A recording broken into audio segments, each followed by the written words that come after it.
At least 40 people killed in Taiwan after fire rages through a 13-story building. China to send another 3 crew members to visit the China space station.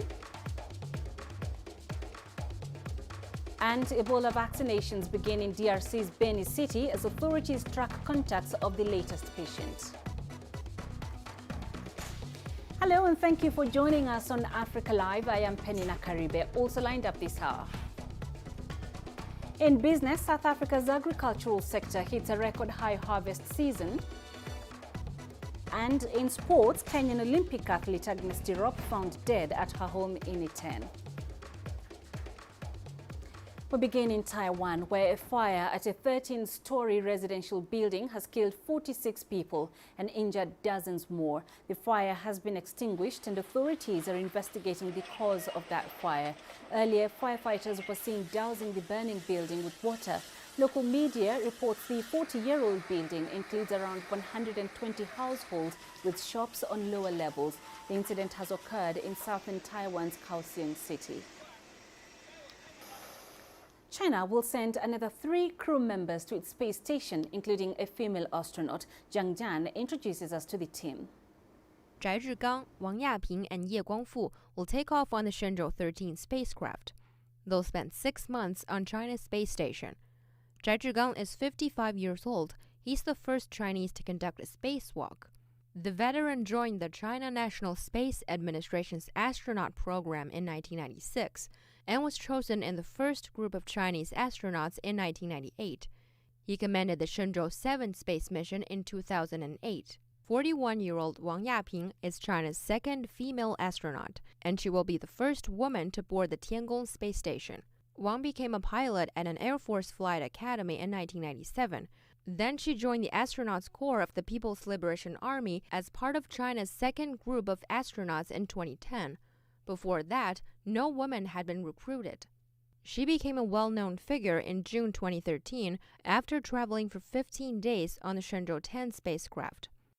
Ye Guangfu is also 41 and a former Air Force pilot. He was recruited as a trainee for China's Astronaut Center in 2010 and qualified to be an astronaut in 2014. In 2016, Ye completed an underground training mission deep in an Italian cave. He was the first Chinese to receive this advanced training organized by the European Space Agency. Shenzhou 13 mission will be his first space flight. Let's take a look at some of the key features of this upcoming mission. The Shenzhou 13 space flight is the second crewed mission to the core module of the China space station.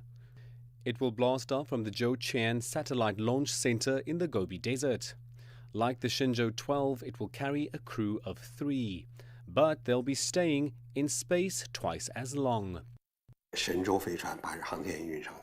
The task for the crew is to verify some key technologies for the space station in orbit. A total of 2 Tianzhou cargo spacecraft and 2 Shenzhou spacecraft will be launched to complete all verifications. The first group will stay for 3 months, and the second group for 6 months for all verifications. After that, they will evaluate whether it's ready for the next stage of construction. This will be by far the longest time that taikonauts have been in space, and they'll be monitoring the physical effects. The crew will also carry out spacewalks and experiments. The Shenzhou 13 vessel is one of 11 launches needed to complete the construction of the space station, which is scheduled for the end of next year. 6 of those launches are planned for 2022. That will consist of 2 experimental modules, 2 manned spacecraft, and 2 cargo spacecraft. Vaccination against Ebola has begun in the Democratic Republic of Congo. The exercise is being carried out in the eastern city of Beni. This comes just 5 days after a new case was reported in North Kivu, the province where vaccines are being rolled out. The new case was that of a 2-year-old boy who died at a local clinic near Beni City. The World Health Organization says about 1,000 doses of the vaccine have been delivered to the city of Goma, with around 200 sent onwards to Beni. Our correspondent Chris Ochambringa joins us live now from Kinshasa for more on this. Chris, the Ebola vaccination exercise follows that new case of Ebola in North Kivu. What is the situation there now? What's the progress of the vaccination exercise? Well, Peninah, according to Congolese officials who has been coordinating the Ebola response in the country, it says officials in the eastern city of Beni have recorded another case, a second case of Ebola. This was a person who came into contact with the boy who died on the 6th of this month. And people in that area are living in fear because, first of all, they had been facing a lot of insecurity, and now Ebola is another problem that they have to face. The health officials from World Health Organization, UNICEF, and other aid agencies are already supporting the DRC government to try and curb the spread of this disease. They have already sent about 1,000 vaccines of Everbo.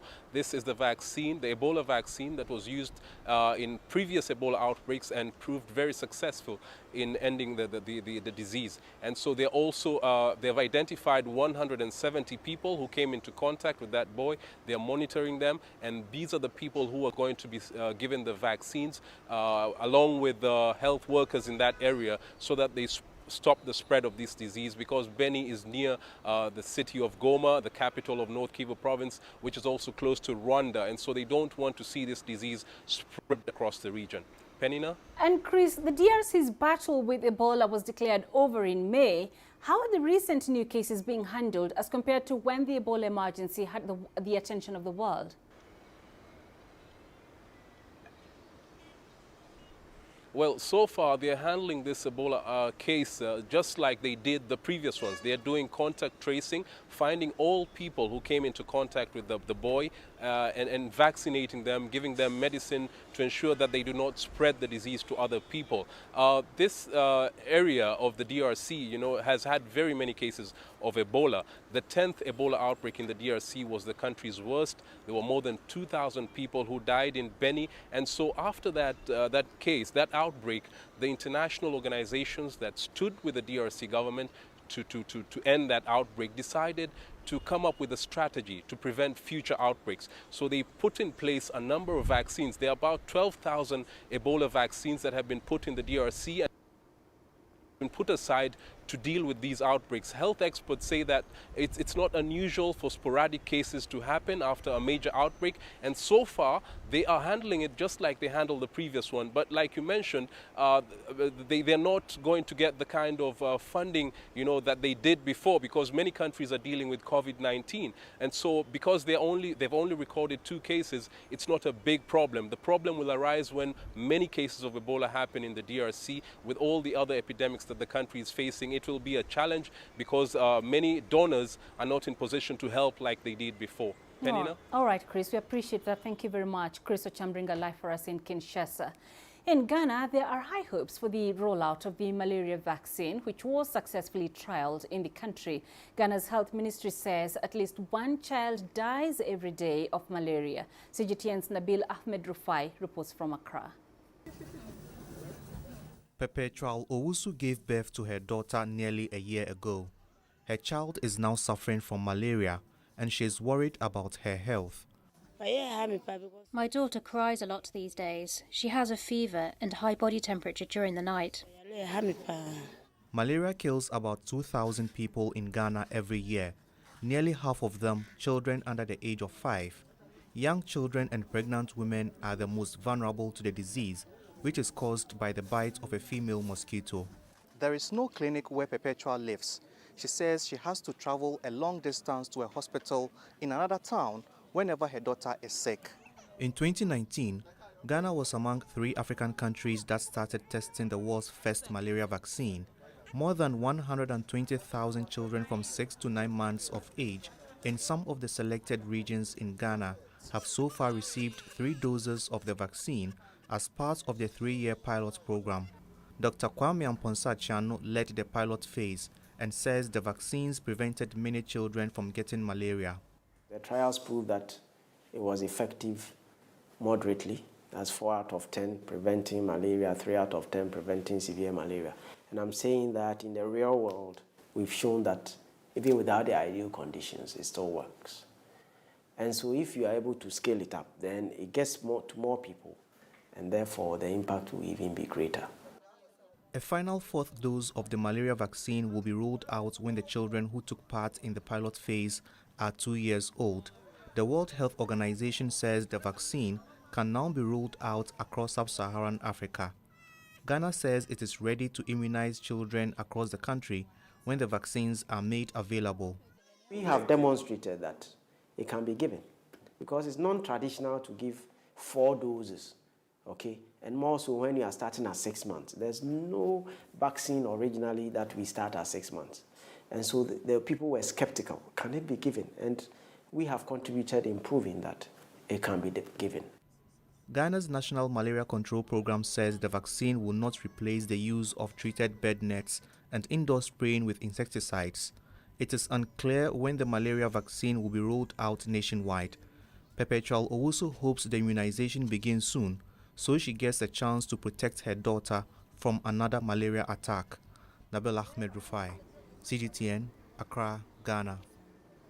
The Somali government has opposed a move to establish a UN-AU hybrid mission in Somalia in place of the current African Union mission. The matter will be decided before the UN Security Council this month, as AMISOM's mandate is set to expire in 2.5 months. CGTN's Robert Nagila takes a closer look at AMISOM's mission in Somalia. It's been 14 years since the African Union mission in Somalia, or AMISOM, deployed peacekeepers to Somalia. Created by the AU Peace and Security Council, it was authorized by the UN Security Council to support a national reconciliation process. Its mandate was to reduce the threat posed by militant group Al-Shabaab, assist Somali security forces, and enable the gradual handover of security responsibilities to local forces. The mission has made huge strides in achieving its objectives. In 2007, when the mission first came to Somalia, I mean, it was a very different situation. You know, you had, militants that were in charge of the capital of Mogadishu. You had, very little space for the government at the time to really operate. And so what AMISOM's done is basically provide that space for the government to come into its own. So it's cleared areas, it's secured Mogadishu, in some other urban centers. But while it has degraded the threat posed by the militant group, they remain undefeated. Now, where AMISOM struggled is moving beyond those urban centers and moving further into the rural areas, and where the Somali government has also been challenged is really to back up AMISOM efficiently as well. There are over 20,000 AMISOM personnel serving in Somalia, with Uganda, Kenya, Ethiopia, Djibouti and Burundi contributing troops to the mission. The mission has also suffered some setbacks. Over the years, Al-Shabaab has overrun at least 3 forward operating bases, but the biggest challenge facing the mission is underfunding. A proposal endorsed by the AU Peace and Security Council to transition AMISOM to a UN-funded mission is set to come before the Security Council. But Somalia is against the move, arguing, amongst other things, it goes against a proposal to gradually hand the country's security to its forces. With AMISOM's mandate set to expire on December 31st, the future of the peacekeeping mission will be decided by the Security Council in a few weeks. Robert Nagila, CGTN, Nairobi, Kenya. You're watching Africa Live. Let's take a quick break. Coming up. Delegates adopted declaration for urgent and integrated action against the ongoing biodiversity crisis. But what does this mean for Africa's flora and fauna?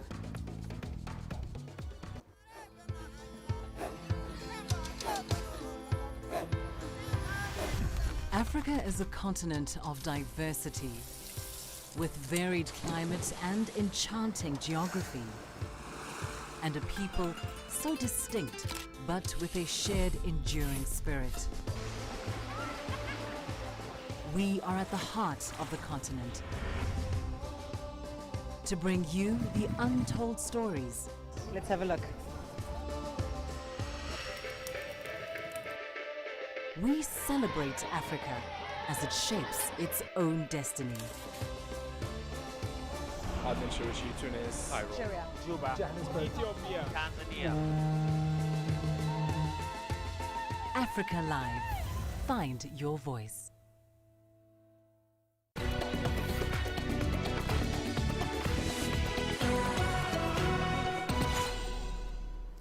More than 100 countries have joined a call to action to better protect life on Earth and push for a sustainable future. The Kunming Declaration was adopted in southwest China's Yunnan province, where the United Nations Biodiversity Conference is underway. It includes commitments to help fund conservation in developing countries. The COP15 meeting aims to draw a blueprint for environmental goals over the next decade. World leaders have called for better awareness, broad consensus and concrete action to preserve biodiversity. The Kunming gathering prepares the ground for the key COP26 climate summit in Glasgow at the end of this month. Meanwhile, China has pledged some $230 million to set up a fund to help developing countries with biodiversity conservation efforts. So what does this mean for the African continent? Let's bring in Frederick Kumar, Vice President, Global Leadership at Africa Wildlife Foundation. He joins us live via Zoom from Nairobi. Thank you very much, Mr. Kumar, for joining us. So after the Kunming Declaration to enhance biodiversity, what are the expectations on the African continent on biodiversity conservation? Thank you very much. First of all, the Africa Wildlife Foundation would like to congratulate leaders for the Kunming Declaration. We also want to congratulate China for its role as the presidency of the convention. What does this mean for Africa? It means a significant, it means a lot for Africa, perhaps in three main ways. Firstly, the declaration actually indicates leadership commitment for change with respect to conservation and the protection of nature. Without leadership commitment, it's very difficult to achieve much. So this leadership declaration, we hope, will then translate into national level action where all of governments will begin to look at the issue of conservation as pertinent to their entire development. And this is really critical. The second key thing really is to acknowledge the resource commitments, especially by China and others, to biodiversity. The $230 million that China has committed for a biodiversity fund will set the stage for other commitments to be made. China's commitment follows commitments that were made earlier last month by international organizations to the tune of $5 billion. However, this amount is not yet enough to address the biodiversity gaps. We need about $700 to $900 billion, as experts say, to cover the needs of biodiversity annually. So this is just the beginning, but we do hope that this beginning snowballs into something that we all would expect that would benefit nature for people's purposes. And then lastly, resources should not just be committed to protected areas. These resources need to trickle down to communities. And in Africa, communities matter a lot. Conservation in areas where people live, in areas where communities are adjacent to protected areas will be critical. So we need to ensure that the resources that are being made available will be available to those communities. Maybe one other point I want to mention is that China's commitment in this declaration to ecological civilization is going to be a game changer if the world models China's commitment.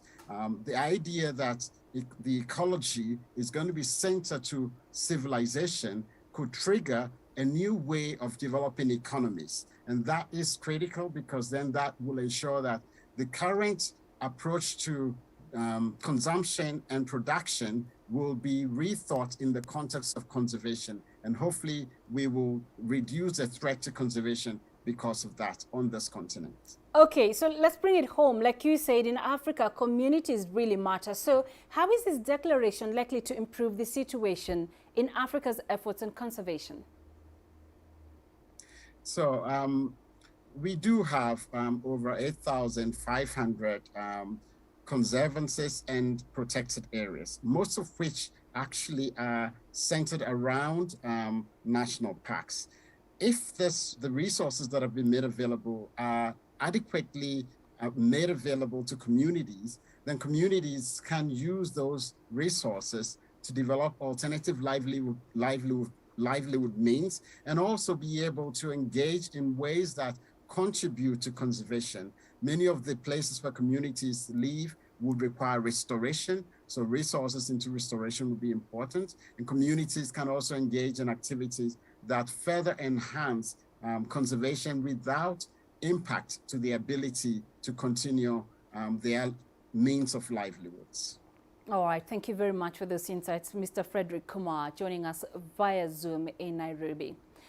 Conservationists say China's support will go a long way towards climate change mitigation and adaptation efforts. Chinese President Xi Jinping said China will invest about $233 million to establish the Kunming Biodiversity Fund. President Xi says the fund will be used to support developing countries in biodiversity protection.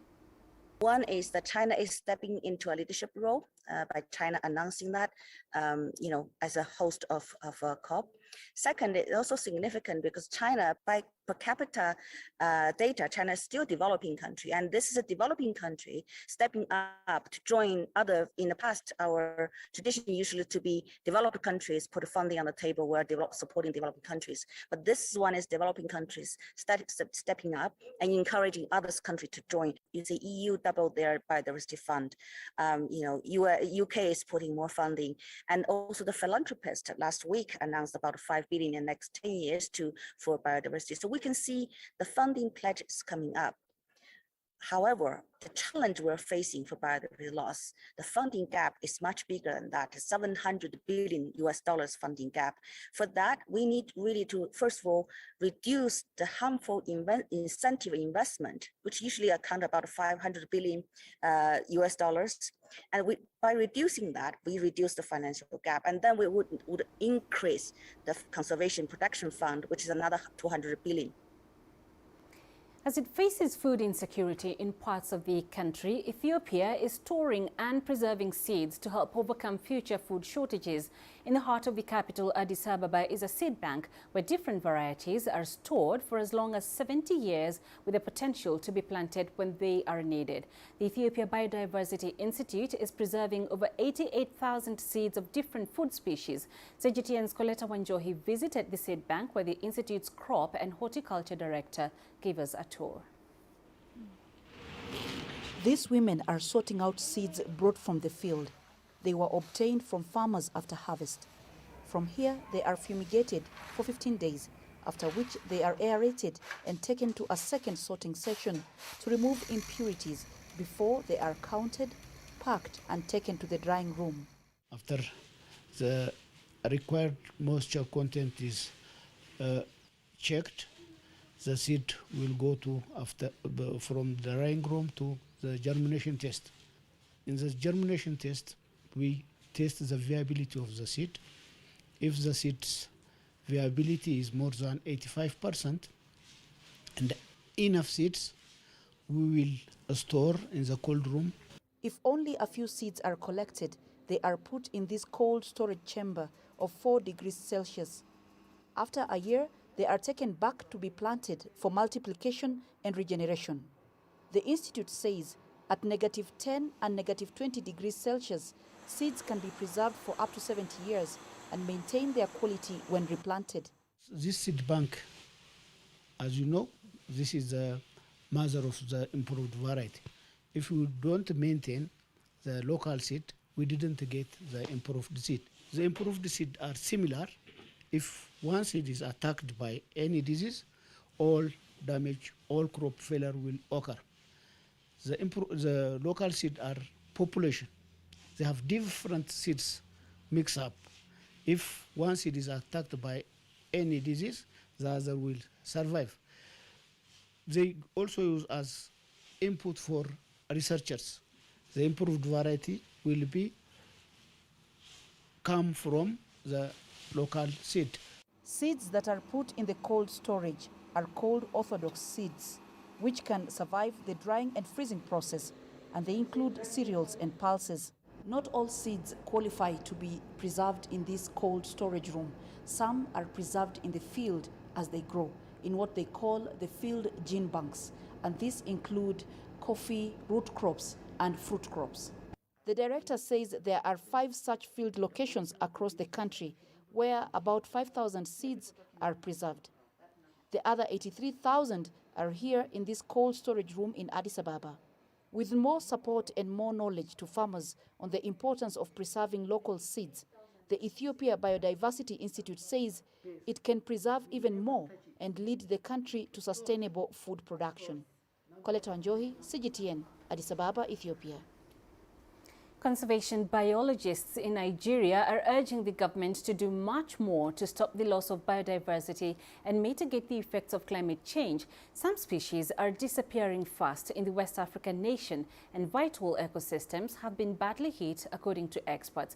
They warn that chemicals, land conversion and climate change are all contributing to the looming disaster. Our correspondent Tessa Makende reports from Jos. Nyam Izang is applying pesticides at his tomato farm on the outskirts of Jos in north-central Nigeria. He says he's doing so to stop pests and insects from destroying his crops and reducing his yield. We are approaching the end of the rainy season, so I'm applying pesticides to kill all the pests that are to come soon to destroy my crop. I'm being deliberate about it because if I don't do so, my labor will be in vain. If they weren't destructive, I wouldn't come here for the application. It is from the farm we feed and sell to pay for our education, so it's better I eliminate the threats so that our source of livelihood will be preserved. While his main concern is preserving his income, ecologists have other fears. They worry about what pesticides are doing to the country's natural habitat. Nigeria has over 7,895 plant species, according to the International Union for Conservation of Nature. 148 animal and 146 plant species in the country are currently threatened, including predators. Vultures play a crucial role in human health and the economy, as they eat up waste, thereby curbing the spread of diseases. And yet, they are dying out. Use of pesticides, for example, to kill pests in the farms, may also kill some butterflies and some other insects that may actually be beneficial for the farm. So, for example, butterflies and bees are one of the best organisms that help with pollination. And so the fruits that we eat and a lot of the food that we eat are pollinated by these insects. So you wouldn't consider butterflies and bees to be pests. A 2019 report by the United Nations warned that nearly 1 million plant and animal species risk becoming extinct within decades. And Nigeria is no exception, according to the Nigerian Conservation Foundation, which says human activities such as hunting, grazing, land deforestation, mining and major construction have destroyed the country's wildlife flora and fauna. Experts say those activities combined with climate change and wildfires have been devastating. We should continue to look for ways that integrate natural processes in our food production activities.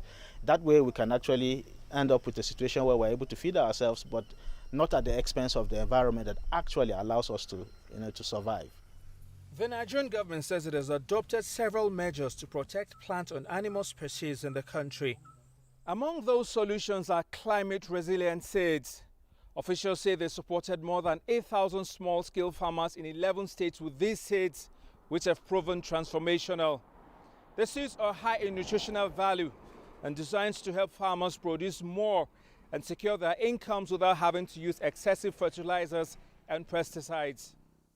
They hope that this will allow farmers like Nyam Izang to continue farming without having to depend heavily on the use of chemicals. Tessa Makende, CGTN, Jos, Nigeria. Widespread displacement due to insecurity in Mozambique's Cabo Delgado is putting an enormous strain on existing water and health facilities. The International Committee of the Red Cross says shortage of safe water, poor sanitation and inadequate medical services poses a looming threat to public health. CGTN's Joy Kirukijuma with the details. For Peninah and other residents in Montepus, this pond is where they get their water. This water is for drinking. The water is also good for washing clothes and dishes, but most of the time we collect it for drinking. Peninah's home is in Mozambique's northern Cabo Delgado province. The region has seen an escalation of militant violence, which has sent hundreds of thousands fleeing their homes. This has put an enormous strain on existing water and health facilities.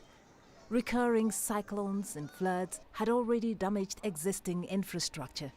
Aid agencies warn that a shortage of safe water, poor sanitation and inadequate medical services are a looming threat for displaced people.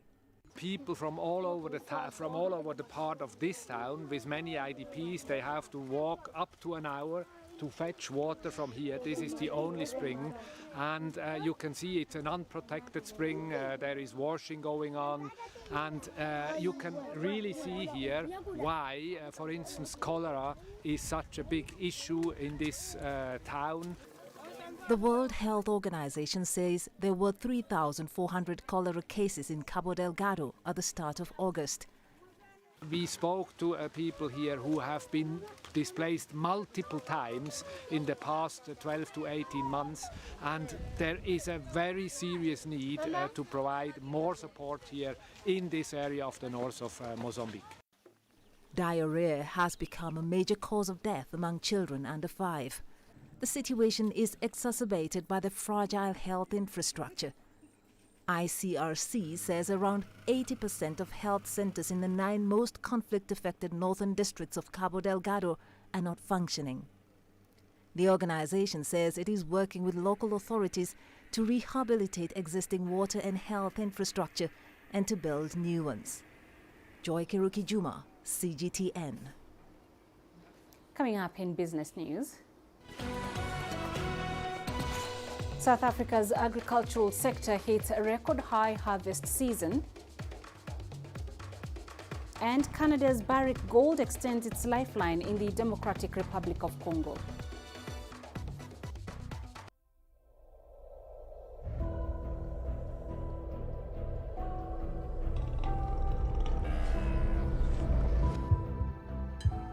This has taken me completely out of my depth, but at the same time it's exciting.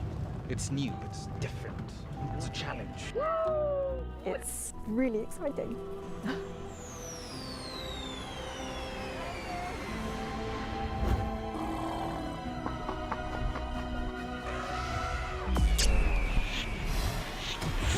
the last 14 hours of rain.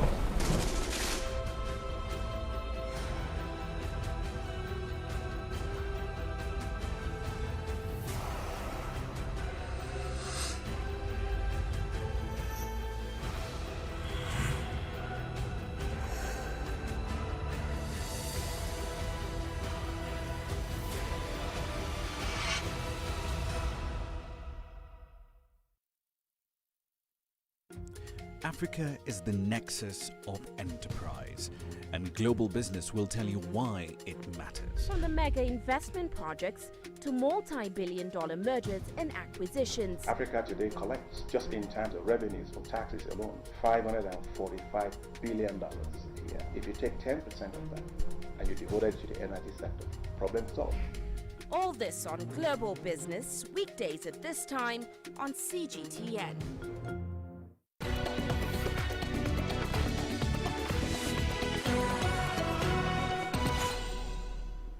South Africa's commercial agriculture sector has reported a historically high harvest season. Despite the pressures of COVID-19, the country's various agricultural subsectors are recording positive growth. Sumitra Naidu tells us more. Food agriculture was one of the sectors declared essential services during COVID. While the economy ground to a halt during the hard lockdown, food supply chains continued to run. We have the second largest harvest in the history of South Africa, and also just record harvest in the citrus spaces, and also if you were to look in the livestock industry. So in combination, all of those have enabled the sector to do fairly well in 2020, which is why we saw it growing by around about 13.4% on a year-on-year basis. And we moved into 2021 with pretty much similar optimism. But the favorable weather conditions and ongoing activity wasn't enough for smaller farmers. Smaller scale black farmers, we found, were overwhelmingly negatively affected. Disruptions to inputs and increasing input prices, and their inability, because of the market conditions, to increase their prices in line with those inputs. So although food prices in the retail space have gone up, the prices are not going up for the farmers generally. They're under pressure to keep prices down. Small-scale farmers are essential to food security and keeping food prices lower, especially in poorer areas. But they're often under-resourced to deal with inflation and unable to manage adverse weather conditions. From a development perspective, is we need to understand what is working for those farmers. We were finding many black farmers who are, at least pre-COVID, were succeeding, producing, they are selling to markets, they are making money and contributing to food supply and to food security. And selling to those lower income communities is very important because it's making food more accessible. South Africa's agricultural exports totaled $10.2 billion last year. The industry is on track to do better in 2021, with exports for the first half of this year up over $6 billion already. South Africa's neighbors are also recording strong growth. If you look broader now, Southern Africa region, I would say the picture looks fairly better. I mean, you think of Mozambique was affected by floods and the droughts for a number of years. But I think 2021 and to an extent 2020 has been the recovery year. The numbers are double-digit up in terms of the harvest across all of the major crops. When we look at Zimbabwe, for example, they had this year the largest harvest since about 1984. Efforts are continuing to assist small-scale farmers in South Africa. This includes COVID-19 relief funding. Employment in the sector remains strong with over 850,000 jobs. Some economists expect this number to grow significantly by year-end. Sumitra Naidu, CGTN, Johannesburg, South Africa. Moving on to the DRC, where Canada's Barrick Gold has discovered geological extensions at its Kibali gold mining joint venture. This will prolong the life of the mine to 2040. CGTN's Beryl Oro has that story. The mine in the country's northeast is on track to produce gold at the top of forecasts for the year, and geologists have found mineral reserves exceeding those depleted annually. We know what those blocks of rock are going to deliver, and we'll really be able to deliver against our plan. That's the 10-year plan. Now that's made of reserves, so it's the sort of confidence of that estimate. Past that, we call them resources in their different categories. A new central bank governor and legislature broadly supportive of President Felix Tshisekedi should aid the release of $500 million cash left over after Kibali repatriated 60% of its revenue and paid in country expenses. We put in, $3.7 billion initially, and we've continued to invest, and we've got to start paying it down. As soon as we've paid it down, so we've agreed we'll start paying dividends and the loan down together. Kibali, 45% owned by Barrick, 45% by AngloGold Ashanti, and 10% by state-owned gold company Sokimo, aims to double its 10-megawatt battery bank to help boost power from its 3 hydroelectric dams and reduce reliance on its diesel thermal power station during the dry season. The hydro power station feeds the battery, and then when the big engine pulls the power, it pulls it from the battery, and you're always feeding the battery. So what we've learned now, we want to put another battery in. We get better bang for our buck by introducing more batteries at this stage rather than expanding the base load. But it's exciting. It's a world-leading concept, this, and it's working really well. Bristow, who wants to add more copper assets to Barrick's portfolio, also said he was looking at opportunities in Congo's copper belt in the south. We will invest in copper opportunities where we have a competitive advantage over the traditional copper miners. And our view is in DRC, we have that. And so, we've been certainly looking at the copper regions, the Central African copper belt. The company is working with the government to create an exclusion zone on its concession where artisanal mining would be authorized, and will help identify gold deposits for mining by local communities who have been working inside the protected Garamba National Park. Beryl Oro, CGTN. In Uganda, the country's communications regulator says internet penetration among consumers is still low despite most businesses embracing e-commerce. But as CGTN's Hilary Ayasiga reports, Ugandan mobile telecom operators are moving to bridge this gap by connecting close to 22 million phone users at a cheaper cost. Hilary Mukanye deals in phones. He says phones with no data connection attract more customers compared to smartphones. Affordability is the main use according to me. Because as I say, some phones, the person comes looking for a phone of 30,000. And truth be told, 30,000 can't buy a good phone. This trend is worrying the regulator and the mobile telecom operators. But the biggest hurdle remains the device penetration, and therefore we need to invest, and we are investing in device subsidy so that more and more Ugandans can have access to mobile data services. The phone operator says it will sell some smartphones at an affordable price and payments will be in installments for 6 months. According to a recent report by the Uganda Communications Commission, the total number of connected smartphones or internet-enabled gadgets stood at 9.7 million, while basic phones were 22.4 million. On average, a smartphone on the Ugandan market costs about $33. That amount for some Ugandans is more than what they can afford. But as telecom operators push for easy access to smart devices, the biggest downside is high internet costs. E-commerce is the way to go. People have to save time, but at the same time reduce costs of operations. Ugandan lawmakers recently passed a bill introducing a 12% tax on internet data. Phone dealers want the taxes on phones and data reviewed.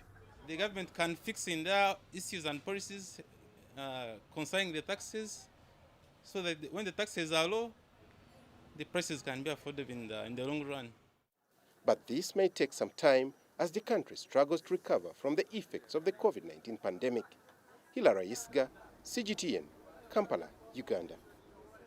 The second United Nations Global Sustainable Transport Conference kicks off in Beijing from the 14th to the 16th of October.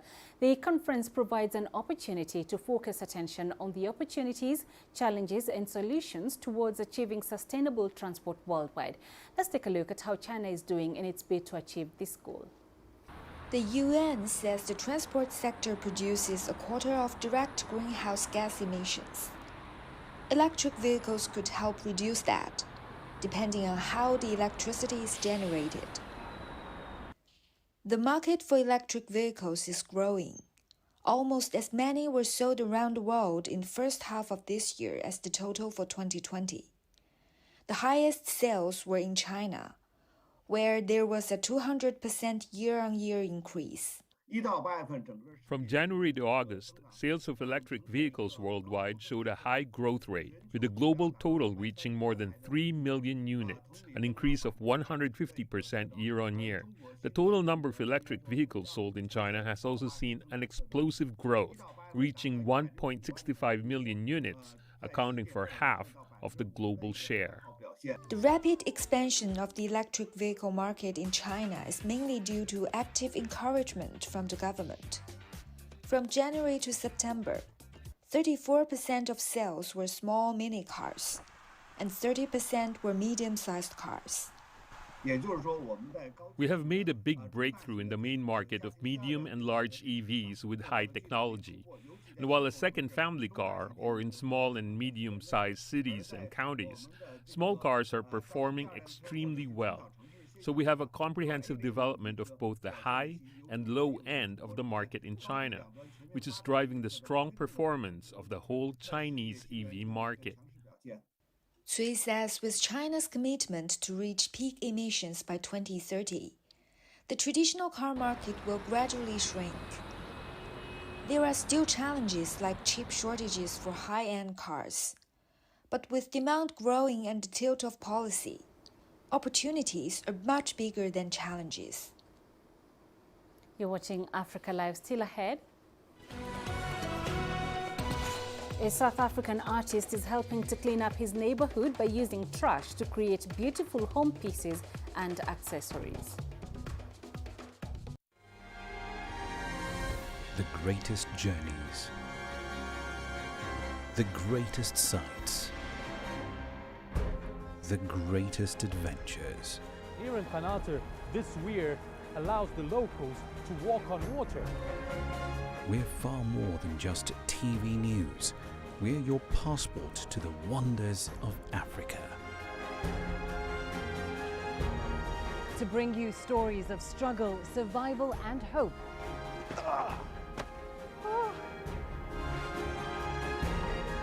So let's explore.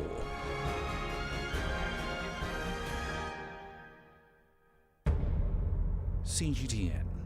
See the difference. Namibia! We'll be free! Namibia! We'll be free!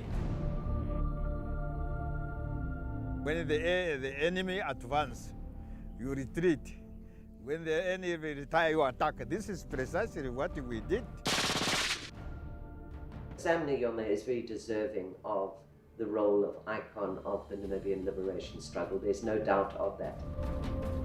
But I could not really believe that his entire tanks and armed cars and jet fighters were wiped out.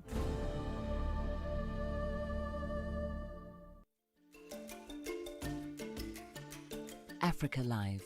Find your voice.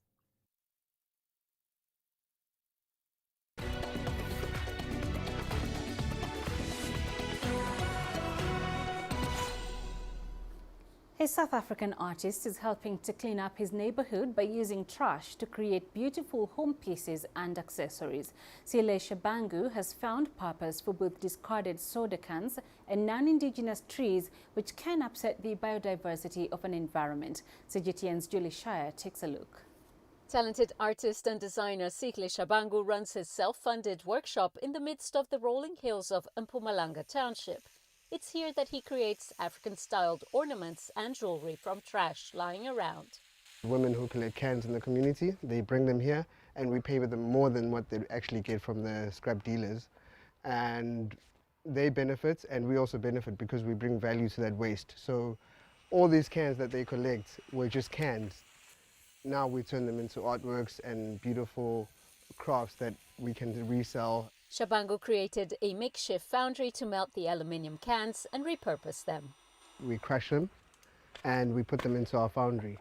After they get melted down, we pour them into different molds that allow us to get different shapes, different metal shapes out of them.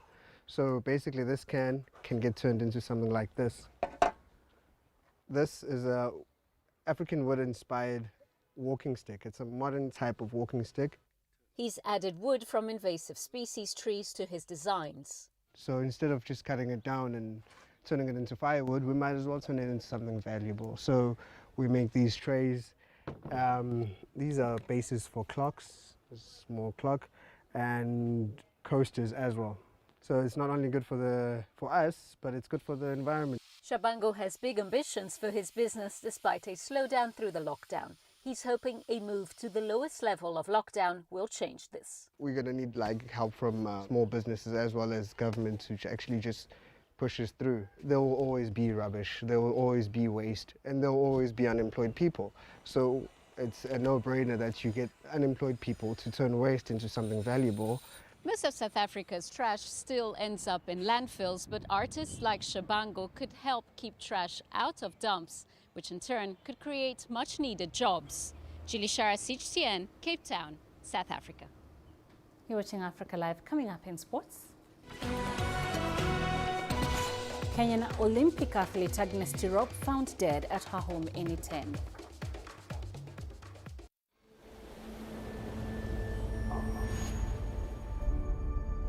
How would you create your legend? On the fields, on the tracks, in the arenas of Africa. Were you born to be a player? Could this moment be yours?